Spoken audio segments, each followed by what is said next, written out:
My partner's work trips turned out to be visits to their other family in another state, where they've been living a double life for 2 years. I found the birthday card in her carry-on while looking for my phone charger. It was still sealed in its envelope, addressed in Diana's handwriting to someone named Oliver, age 7. The front showed a cartoon dinosaur holding balloons. Inside, she'd written, "Happy birthday to my special boy. Mommy loves you so much. See you this weekend." My hands went numb. We didn't have kids. Diana had always said she wasn't ready, maybe in a few years. I stood there in our bedroom, holding this card with shaking fingers, trying to make the words mean something other than what they obviously meant. The date on the envelope was from 3 months ago. My phone buzzed in my pocket. Diana texting that her flight to the Portland office had landed safely. She'd call after the client dinner. Portland. She went to Portland every month for work, sometimes twice a month. She was a senior consultant, traveled constantly, except now I was staring at evidence that her trips maybe weren't about work at all. I'd been with Diana for 4 years, married for 2 of them. We met at a friend's wedding where we bonded over how terrible the DJ was and how good the open bar was. She was brilliant, funny, driven, the kind of person who could walk into a room and make everyone feel like they mattered. She worked in corporate consulting, the kind that paid absurdly well but demanded brutal hours and constant travel. When we first started dating, she'd warned me about the schedule. "I'm gone a lot," she'd said over our 3rd date.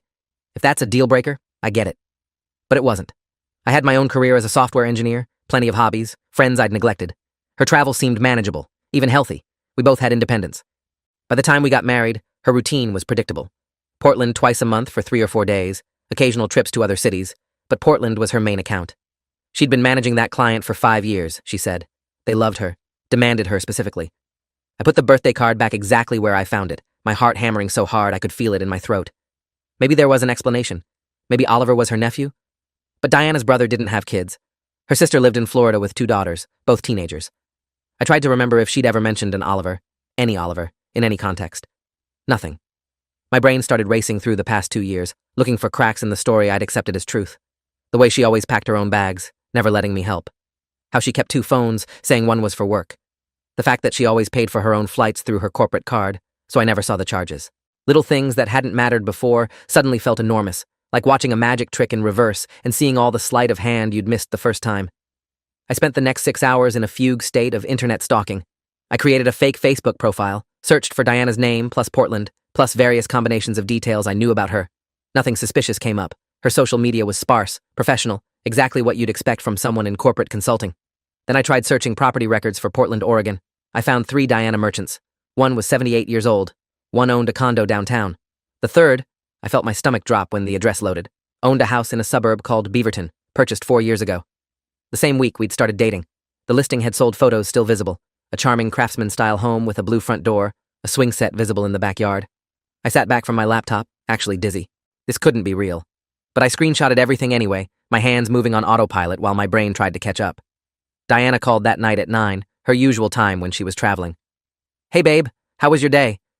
She sounded exactly like herself, warm, slightly tired, affectionate. I almost convinced myself I was insane, that there was some rational explanation. "Fine," I managed. "Boring. How was the client dinner?" She launched into a story about some executive's terrible tie, a waiter who'd spilled wine, the usual work anecdotes.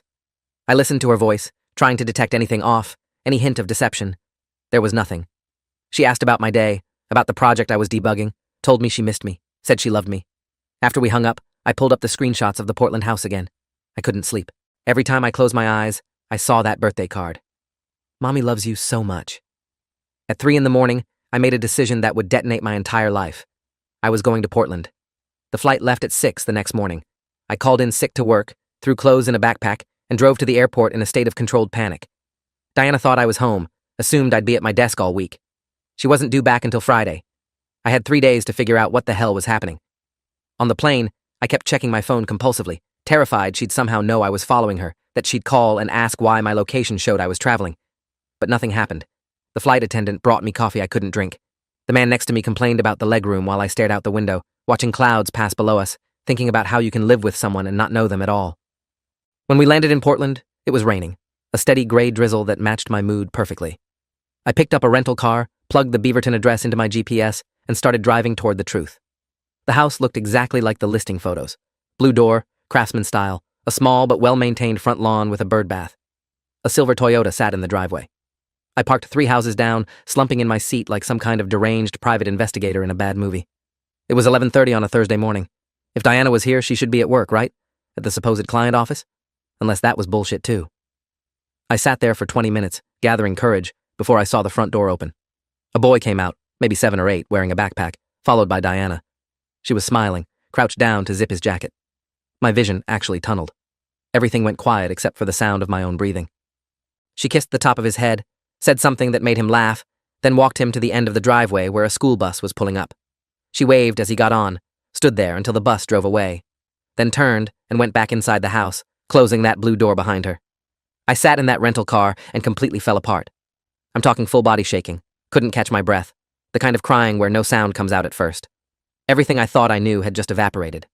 Diana had a child, a whole child who called her mommy, who she waved goodbye to before school, who lived in a house she owned 3 states away from the life we'd built together. I thought about our conversations about having kids someday, her saying she wasn't ready, needed to focus on her career.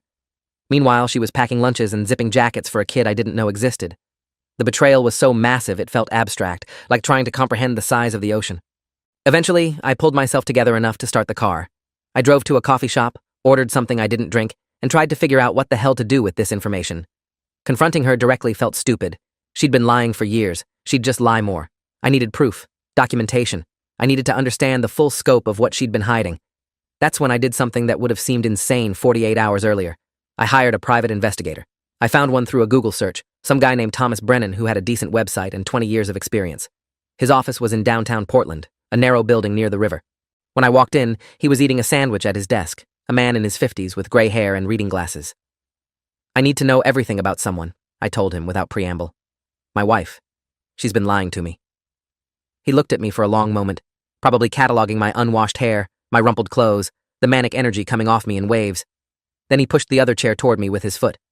Sit down, he said. Tell me the whole story. So I did. The birthday card, the Portland house, the kid at the school bus. He took notes, nodding occasionally, his expression neutral.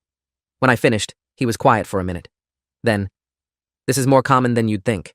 Not a double life exactly, but people compartmentalizing in destructive ways.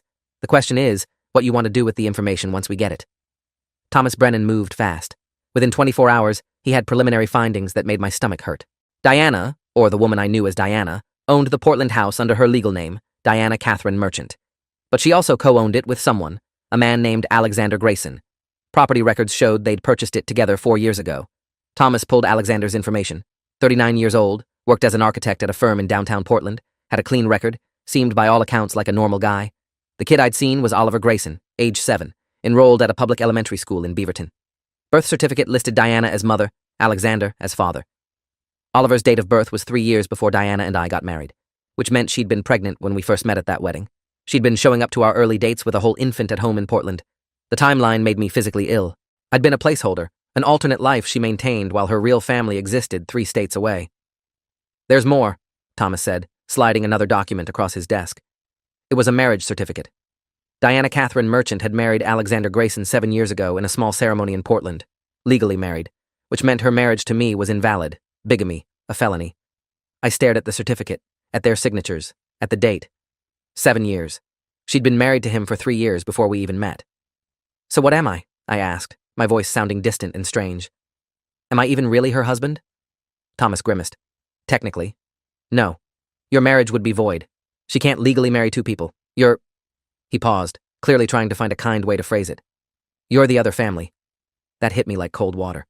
I wasn't the betrayed husband discovering his wife's secret. I was the secret. I was the person she was cheating with, except I hadn't known I was complicit. Every time she'd gone to Portland for work, she'd been going home. To her real home, her real husband, her real kid. I was the lie she told them when she disappeared for days at a time. I spent that night in a cheap motel near the airport, lying in bed with all the documents Thomas had pulled spread around me like evidence at a crime scene. I couldn't process the magnitude of it. 4 years of my life had been someone's elaborate deception. I thought about every moment that now felt contaminated. Our wedding, which meant nothing legally. The apartment we shared, which she apparently paid for with money she also used to support her Portland house. The vacations we'd taken, squeezed between her work trips. How many times had she been texting Alexander while sitting next to me on the couch? How many times had Oliver asked where mommy was while she was in bed with me? I wanted to vomit. I wanted to scream. Instead, I just lay there, feeling something in my chest crack open, something that felt less like heartbreak and more like my entire sense of reality disintegrating. My phone buzzed. Diana texting goodnight, saying she loved me. I stared at those words until they stopped making sense. The next morning, I did something stupid. I went back to the house. Not to confront anyone, just to watch, to try to understand. I parked the rental car in the same spot, 3 houses down. At 7:30, Alexander came out in business casual clothes, got in the Toyota, and drove away, presumably to work. 15 minutes later, Diana came out with Oliver again, same routine. Jacket zipped, kiss on the head, school bus. But this time, after the bus left, she didn't go back inside immediately. She stood there, looking at her phone, and I realized she was probably texting me, sending some message about her boring client meeting or her hotel breakfast. The cognitive dissonance of watching her lie to me in real time while standing in her actual life made me feel insane. Then she went back inside.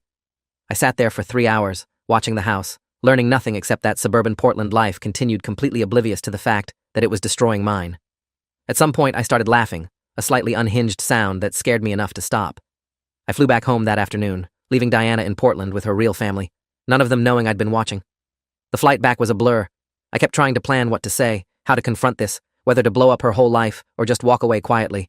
But underneath the anger and betrayal was something else. Grief. Grief for the relationship I thought we had.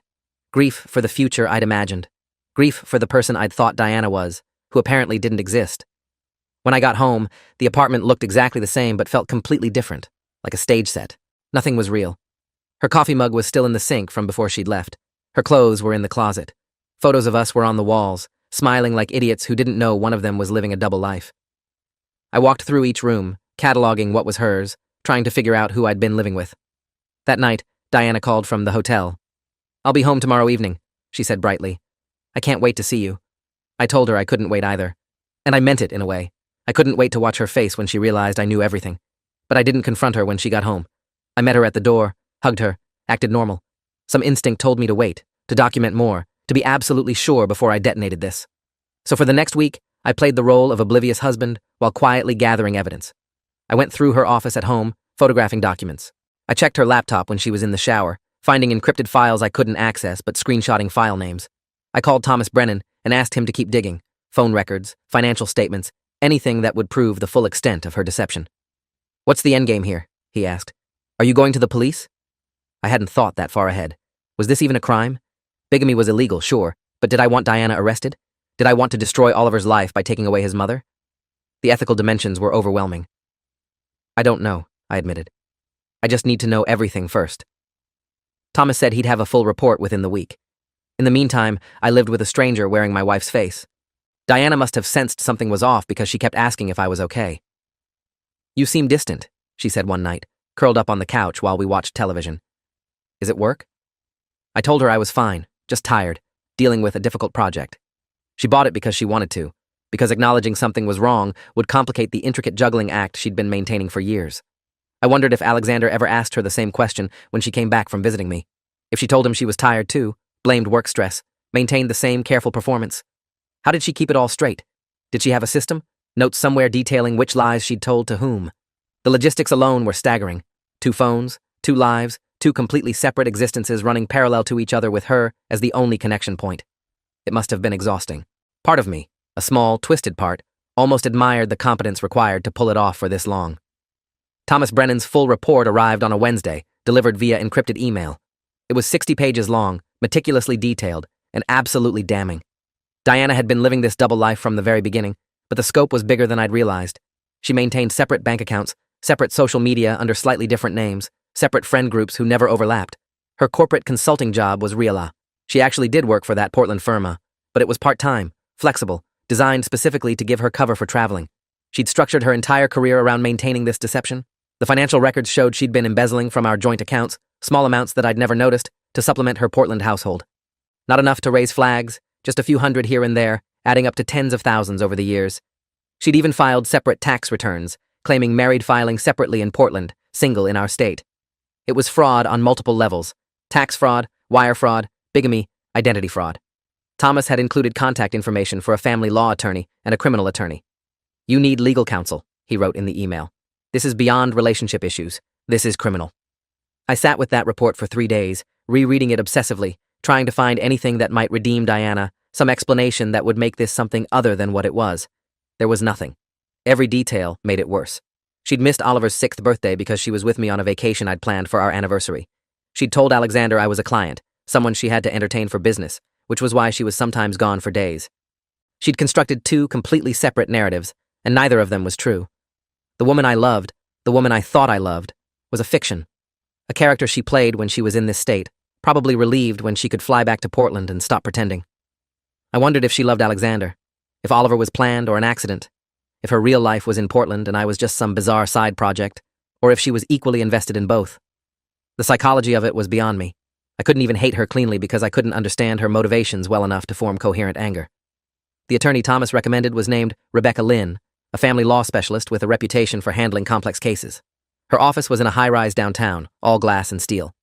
When I arrived for the consultation, she was exactly what I needed: sharp, direct, unsentimental. I laid out the entire situation, showed her Thomas's report, watched her expression shift from professional interest to genuine shock. "This is one of the most elaborate deceptions I've encountered," she said, flipping through the documentation. "And I've seen a lot in 20 years of practice." She explained my options. I could pursue criminal charges for bigamy, which would likely result in Diana's arrest and prosecution. I could file for an annulment since our marriage was legally void. I could sue for fraud, both for the embezzled money and for emotional damages. Or I could walk away quietly, let her continue her double life, extract myself without detonating both families. "What do you want?" Rebecca asked, looking at me over her glasses. That was the question, wasn't it? What did I want? Revenge seemed hollow. Justice seemed complicated. Oliver would lose his mother, Alexander would be destroyed, and for what? Because Diana was a pathological liar? Because she'd decided she wanted two lives instead of choosing one? But letting her continue unpunished felt wrong too, like being complicit in the fraud. "I want her to face consequences," I said finally. "But I don't want to destroy an innocent kid's life." Rebecca nodded. "Then we go the strategic route.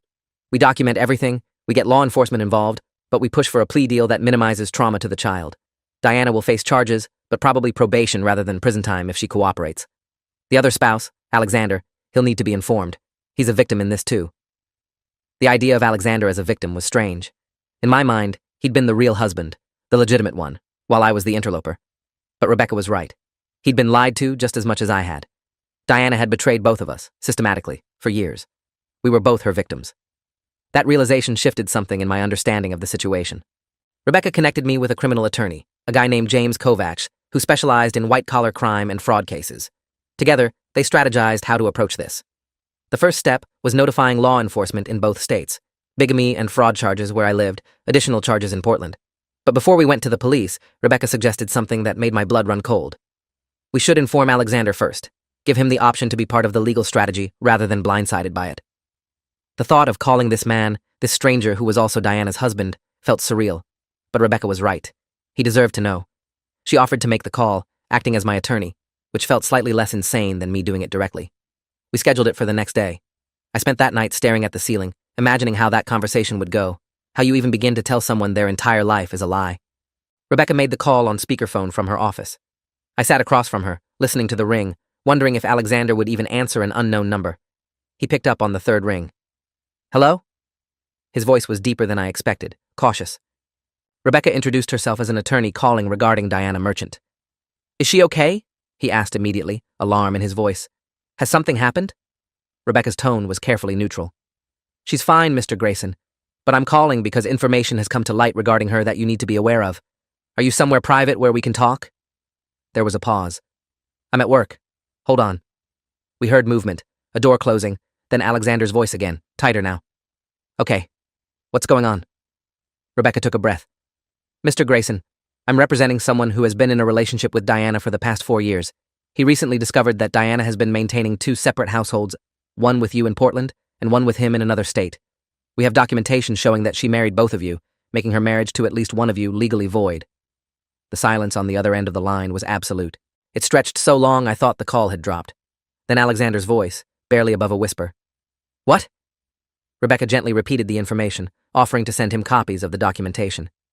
"That's impossible," Alexander said, his voice cracking. "Diana travels for work. She's a consultant. She has clients all over. Are you saying she's been—" He couldn't finish the sentence. "I understand this is shocking," Rebecca said. "But we have extensive documentation. Property records, marriage certificates, financial statements. My client has also witnessed her in Portland with you and your son.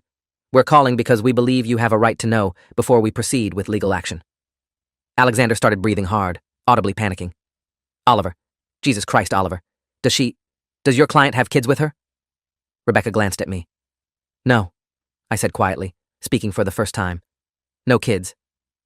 There was another long silence. Then Alexander's voice, steadier now, edged with something that sounded like anger.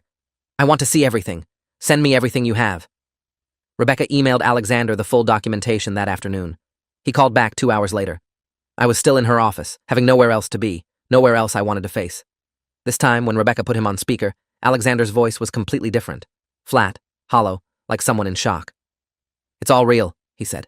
I looked her up. Your client. Found him on social media. There are pictures of them together going back years. She posted about their wedding, while she was married to me. He laughed, a bitter sound. I thought she was devoted to her career, supportive of her ambitions. I was proud of how hard she worked, how much she traveled. I'm such an idiot. You're not, Rebecca said firmly. You're a victim of an elaborate fraud. Both you and my client are. Alexander was quiet for a moment. Then, what happens now? Rebecca explained the legal strategy, coordinating with law enforcement, filing charges, documenting the full extent of Diana's deception. We'd like your cooperation, she said. The more evidence we have from both households, the stronger the case. Alexander agreed immediately.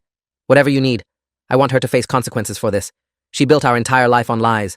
Oliver thinks he has a mother who loves him, and she's been our... His voice broke. How do I even explain this to him? Over the next week, Alexander and I became reluctant allies in documenting Diana's double life. We never spoke directly. Rebecca acted as intermediary, but we both provided evidence. Alexander sent photos, text messages, financial records from their joint accounts. He found love letters Diana had written him years ago, promising forever, describing their perfect family. Reading them made me sick because I had similar letters, nearly identical promises. She'd been telling both of us we were her soulmate, her future, the love of her life. The phrases were sometimes word for word the same, like she had a script she deployed in both households. It was pathological in its precision. Alexander also confirmed what I'd suspected. Diana had told him I was a client. She'd said I was demanding, high maintenance, required a lot of hand-holding. He'd seen it as evidence of her professional dedication. Every time she'd been with me, she'd been lying to him about business obligations. Every time she'd been with him, she'd been lying to me about work trips. Neither of us had been real to her. Detective Raymond Foster from the Fraud Division contacted me directly once the initial police reports were filed. He was a veteran investigator, 50-something with a weary face that suggested he'd seen everything. This is one of the stranger cases I've worked, he admitted when we met at the station. Most fraud is financial, but this is identity fraud, bigamy, emotional manipulation on a scale I haven't encountered. He was coordinating with Portland police, building a case that would span both jurisdictions. They were gathering evidence for charges of bigamy, wire fraud, because she'd transferred money across state lines, tax fraud, and identity theft. Detective Foster explained that Diana could face significant prison time if convicted on all counts. But given that there's a minor child involved and no violent crime, prosecutors might be willing to deal, especially if she cooperates. He looked at me carefully. How do you want this to play out? I'd thought about this constantly. I want her to admit what she did, to face legal consequences. But I don't want Oliver growing up without his mother if it can be avoided. He's innocent in this. Detective Foster nodded. We'll work with the prosecutors on both sides. See what we can arrange.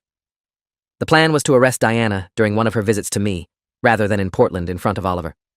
Detective Foster coordinated with Rebecca and James Kovacs. They decided on the following Thursday when Diana was scheduled to return from a work trip, which meant she'd been in Portland with Alexander and Oliver for 3 days. I was supposed to pick her up from the airport like normal, except this time, police would be waiting. The days leading up to it were surreal. I went to work, ate meals, went through the motions of normal life, while knowing that in less than a week, everything would explode. Diana called me every night from Portland, chatting about her day, asking about mine, maintaining the performance. I wondered if she had any sense that something was wrong, any instinct warning her that the elaborate structure she'd built was about to collapse. If she did, she didn't show it. She was exactly as she'd always been, charming, affectionate, convincingly in love with me. It made me question everything I thought I knew about human nature. Thursday arrived with the kind of crystalline clarity that made everything feel hyper-real. I drove to the airport in a daze, parked in the cell phone lot, and waited for Diana's text that she'd landed. Detective Foster and 2 other officers were already in position at the arrivals curb. The plan was simple. Diana would come out with her luggage, I'd pull up, and before she got in the car, they'd arrest her. No scene, no trauma, just a quiet apprehension in public where she couldn't run or react violently. My phone buzzed. Landed. See you in 20. I replied with a thumbs-up emoji, feeling like a traitor despite knowing I was the one who'd been betrayed. I pulled around to arrivals, scanning the crowd for her.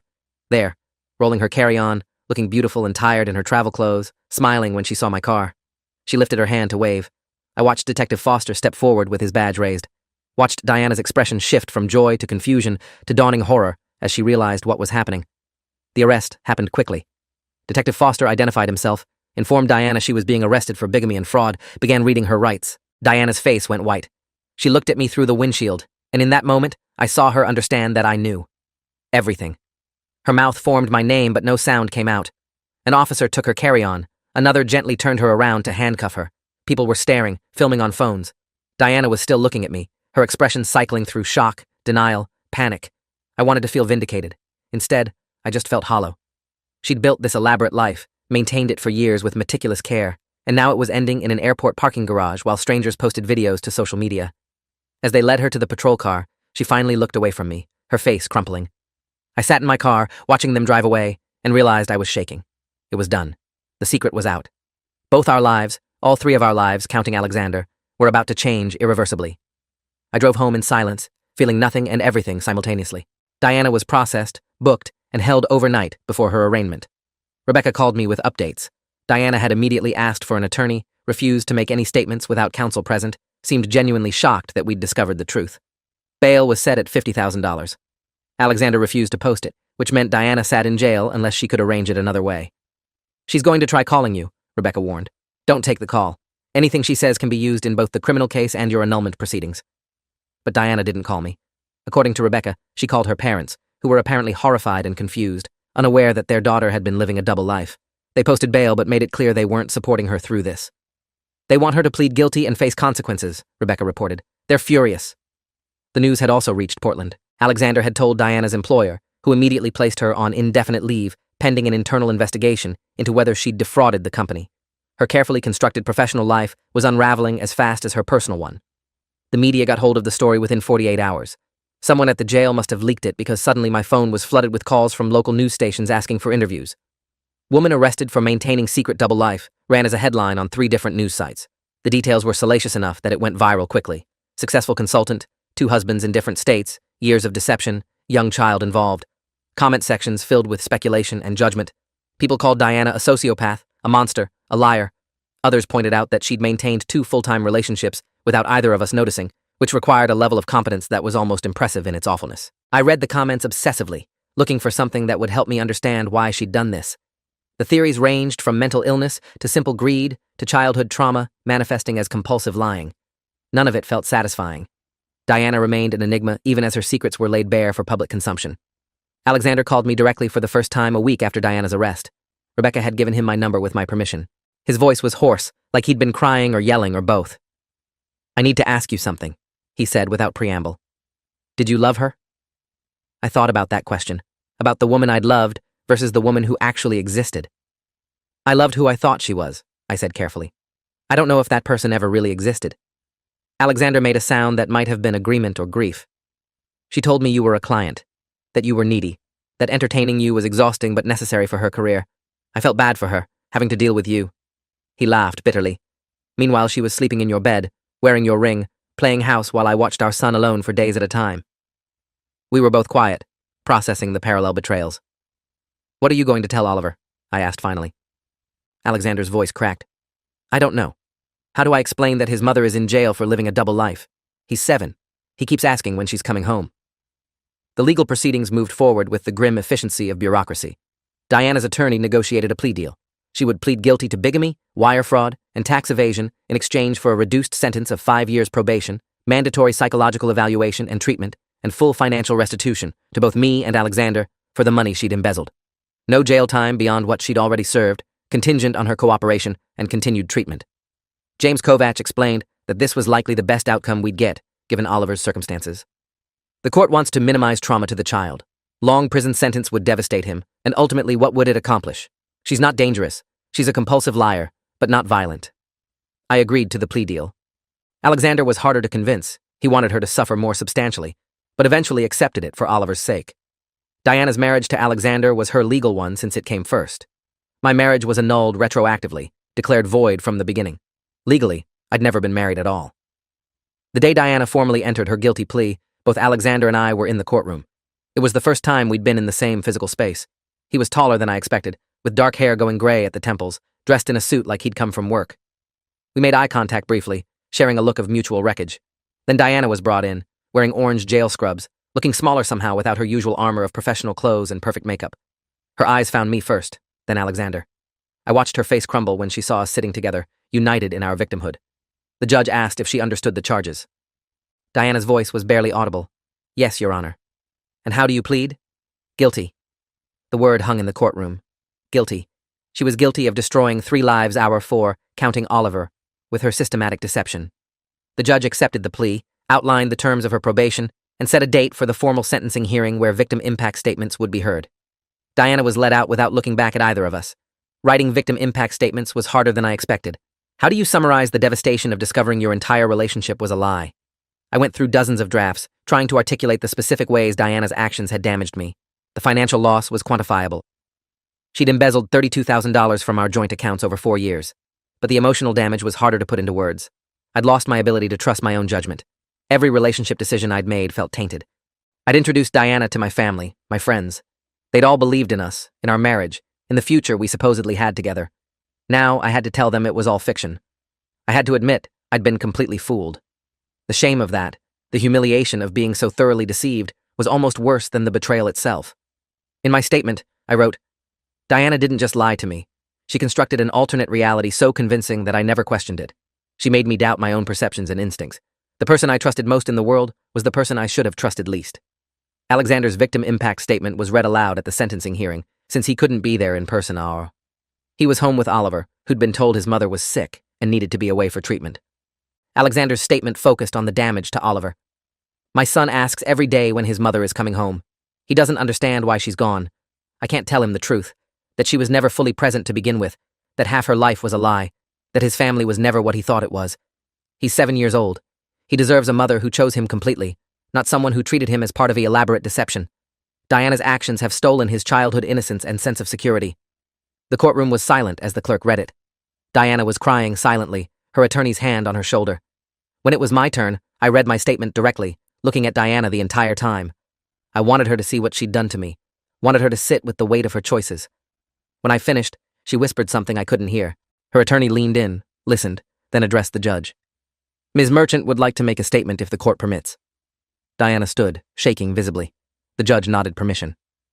Diana took a breath, then spoke directly to me and, by extension, to Alexander, since he'd never hear this otherwise. I don't expect forgiveness. I don't deserve it. What I did was inexcusable. I convinced myself I could make everyone happy, be everything to everyone, and instead, I destroyed multiple lives, including my own son's. Her voice broke. I love Oliver more than anything.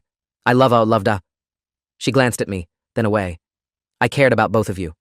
But I was too cowardly to choose, too selfish to give up either life. I told myself the lies would be worth it if I could just maintain everything. Obviously, that was insane. Delusional. She wiped her eyes. I've been ordered into therapy. I'm starting to understand the psychological mechanisms that let me justify this for so long. Compartmentalization, rationalization, cognitive dissonance. But understanding doesn't undo the damage. I broke my son's family. I stole years of your lives. I'm sorry. It was inadequate. Apologies always are. But there was something in her voice. Genuine remorse, maybe. Or just the realization that consequences were finally real. That made it land differently than I expected. The judge sentenced Diana to the agreed-upon terms. 5 years probation, mandatory therapy, financial restitution, and a psychological evaluation to be repeated annually. She was also required to maintain steady employment and prohibited from traveling without permission from her probation officer. The judge added one condition that hadn't been in the plea deal. Diana was required to write a detailed account of how she'd maintained the deception, to be used by law enforcement and mental health professionals as a case study. Your methodical deceit is unusual enough that it warrants study, the judge said. Perhaps understanding your process will help identify similar patterns in others before they cause this level of damage. Diana nodded numbly. She was released that day, on probation, forbidden from contacting me without court approval. She returned to Portland, to Alexander and Oliver, to try to rebuild whatever family structure could survive the revelation of her lies. I flew home alone, to an apartment full of her things that I'd have to sort through and dispose of, to a life that needed complete reconstruction. The first few months after Diana's sentencing were dissociative. I moved through days without really being present, going to work, seeing friends, doing all the normal activities while feeling fundamentally disconnected from everything. I started therapy with someone who specialized in trauma related to betrayal. Dr. Stephanie Chen, a clinical psychologist with 15 years of experience, helped me understand that what I was experiencing was a kind of complex grief. I wasn't just mourning the relationship, but my entire sense of reality. You've lost your epistemic security, she explained. Your ability to trust what you know. Diana's deception was so complete that it's made you doubt your own perceptions. That's incredibly destabilizing. She was right. I second-guessed everything now. Replayed conversations looking for lies I'd missed. Questioned the motivations of everyone around me. It was exhausting and isolating. Dr. Chen worked with me on rebuilding that sense of security incrementally, learning to trust my judgment again without becoming paranoid. Alexander and I stayed in occasional contact, bonding over our shared experience in a way that felt both necessary and deeply strange. He sent updates about Oliver, who was struggling with Diana's limited presence, but seemed resilient in the way kids sometimes are. Alexander had started therapy too, and was considering whether to divorce Diana or try to salvage something for Oliver's sake. Part of me wants to just walk away, he admitted during one phone call. Start over completely, raise Oliver as a single dad, never speak to her again. But another part wonders if she's sick somehow, if this is something that could be treated. I understood the impulse to pathologize Diana's behavior, to make it a medical issue rather than a moral failure. It was easier to forgive illness than malice. But I wasn't sure Diana was sick in a clinical sense. She'd been too methodical, too careful, too successful at maintaining the lie. That required lucidity, not delusion. Maybe she's just someone who wanted two lives and figured out how to have them, I said. Maybe there's no deeper explanation. Alexander was quiet. That's scarier somehow, that she made a conscious choice to do this. 6 months after the arrest, Diana's court-ordered case study was completed and released to the relevant agencies. Rebecca sent me a copy. It was 50 pages of Diana explaining her methodology in clinical detail, how she'd established separate identities, maintained separate finances, coordinated her schedules, kept the lies consistent across years. She'd used encrypted apps for communication, maintained separate social media accounts with privacy settings that prevented cross-contamination, and structured her work to legitimize constant travel. She'd even consulted articles about maintaining long-distance relationships to optimize her time management. The level of planning was staggering. In her psychological evaluation, Diana was diagnosed with narcissistic personality disorder with antisocial features. Essentially, she lacked empathy for how her actions affected others and prioritized her own desires above all else. But she wasn't technically a psychopath. She could feel guilt and remorse, as evidenced by her breakdown during sentencing. She just had a remarkable ability to compartmentalize those feelings until confronted with consequences. The financial restitution came through in installments. Diana sold the Portland house. Alexander had moved out, filing for divorce and getting primary custody of Oliver, with Diana limited to supervised visitation until Oliver's therapist deemed otherwise appropriate. She rented a small apartment, got a job doing basic consulting work at a much lower level than before, and devoted most of her income to paying back what she'd embezzled. I received a check for $32,000 plus interest. It felt meaningless. I donated most of it to organizations supporting victims of fraud. Money couldn't undo what she'd done. Alexander did the same with his restitution. We'd both lost something more fundamental than finances. We'd lost years of our lives to someone's elaborate lie, and no amount of money could buy that back. But the gesture felt important somehow, converting her betrayal into something that might help someone else, transmuting damage into support for other people navigating similar devastation. A year after Diana's arrest, I was doing better. Not good, but better. I'd started dating again, cautiously, with a level of suspicion that probably wasn't healthy, but felt necessary. I'd learned to trust myself in small increments, making decisions and honoring my instincts even when doubt crept in. Dr. Chen said I was making progress. The nightmares about discovering additional lies had mostly stopped. I could go days without thinking about Diana, which felt like victory. Then one afternoon, I got an email. From Diana. She'd gotten permission from her probation officer to send it, supervised by her therapist. The subject line read, "Not asking for forgiveness, just offering truth." Against my better judgment, I opened it. "I know I don't have the right to contact you," she wrote, "but my therapist suggested I write this as part of my treatment. You don't have to read it or respond.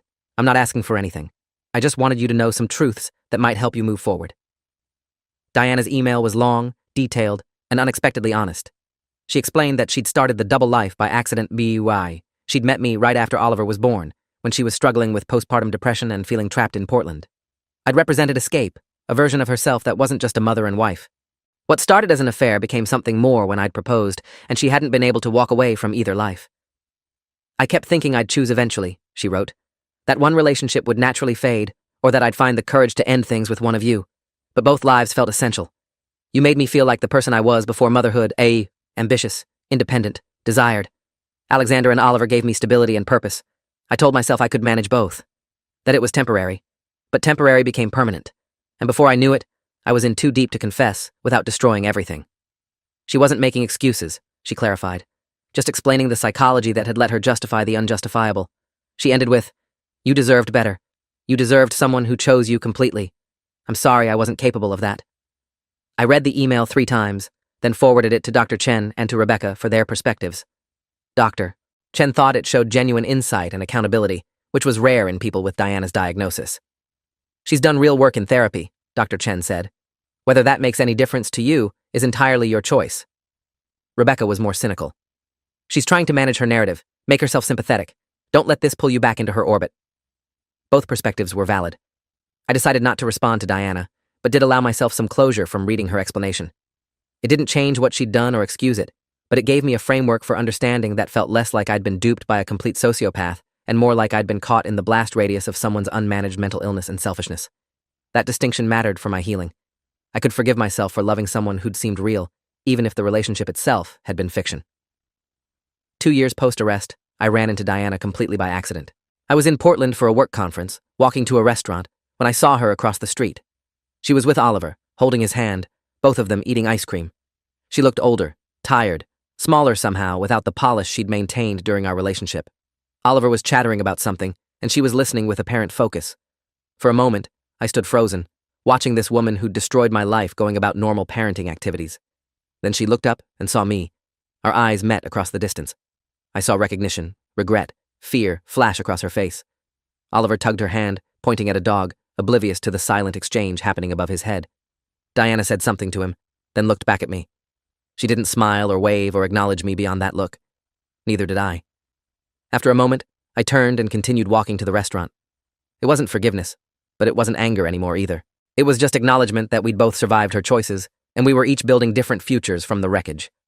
Looking back now, 3 years later, the whole experience feels like something that happened to a different person. I'm dating someone new, someone patient, and understanding about my trust issues. I've rebuilt my life into something that feels authentically mine, rather than a stage set someone else designed. Alexander and I still exchange occasional emails. He eventually divorced Diana and has primary custody of Oliver, who's doing well in therapy and seems to have weathered the disruption better than expected. Diana completed her probation successfully and has apparently maintained her treatment, though I don't follow her life closely anymore. The case study she wrote has been used in several forensic psychology papers about deception and identity compartmentalization, which gives the whole nightmare some small educational value. Sometimes I still wonder what she was thinking during all those years, how she managed the cognitive dissonance, whether she ever truly loved either of us. But mostly I've accepted that I'll never fully understand. Some betrayals are too profound to make sense of. The story became minor internet legend, one of those cautionary tales that gets shared in Reddit threads about relationships gone wrong. People use it as a warning about red flags in relationships, about the importance of trust but verify, about how even the most seemingly normal person might be hiding something incomprehensible. I've made peace with being part of that narrative, with being the guy whose wife had a secret family. It's not how I'd have chosen to be known, but it's taught me something valuable about resilience and the strange ways trauma can reshape you into someone stronger. I don't regret loving Diana, even knowing now that the relationship was built on lies. I learned what I'm capable of surviving. I learned that you can have your entire reality shattered and still rebuild something worth living. That's not nothing. And if sharing this story helps someone else recognize the signs of systematic deception before it destroys them the way it destroyed me, then maybe this whole nightmare serves some purpose beyond my personal devastation. That's what I tell myself anyway, when the memories resurface uninvited. If you enjoyed this, you'll definitely want to see the next ones too. So subscribe now and let me know your take in the comments.